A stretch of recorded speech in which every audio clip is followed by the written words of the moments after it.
Hey BookTube, it's Tara and this is my book review video on Dear Edward by Anne Napolitano.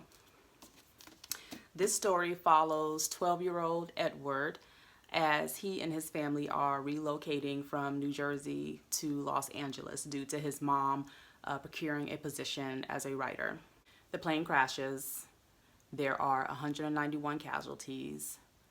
Edward is the only lone survivor. We follow Edward's life thereafter as he navigates being a celebrity and also being pitied because he has lost everything that he loves. This book has a dual storyline in it, one that follows Edward post-crash and how he navigates his life, and one that narrates the flight itself and introduces different passengers and their lives and how ultimately their lives end up affecting Edward's later on in the book. I originally thought that the book would start off a lot more horrific than it did.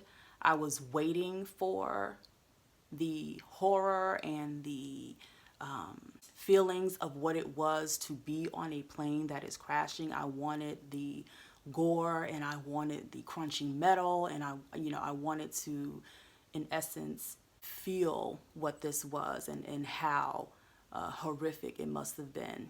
However, I received none of that. What we do receive toward the end of the book is a polite way of describing the fear that each passenger experienced as the plane was ultimately descending, and then we get blackness. It's over. I did not initially understand why we were being introduced to certain characters on the plane.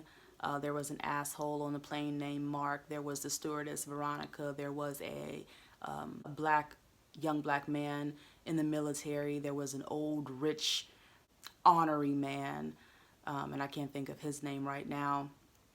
But we come to understand why we're being introduced to these characters and how ultimately those that are left behind from these characters, how that storyline comes full circle back to Edward, and how this helps Edward to heal what has been taken away and what has been broken inside of him from losing his family in this plane crash. I don't want to go into too much detail about it because it would give away a lot of the book. This book did not make me cry. I was not that emotionally vested in any of the characters.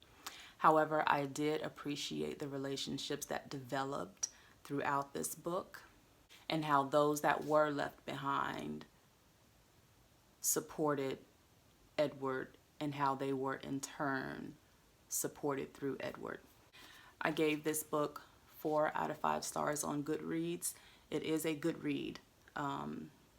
Again, I wasn't vested. It was very soft as far as not giving you a lot of gore and a lot of in-your-face destruction when it comes to the plane crash. But it does tell more about the story of Edward and his journey in navigating life anew. So that's Dear Edward. Thank you for watching. Thank you for subscribing, and I'll see you in the next one.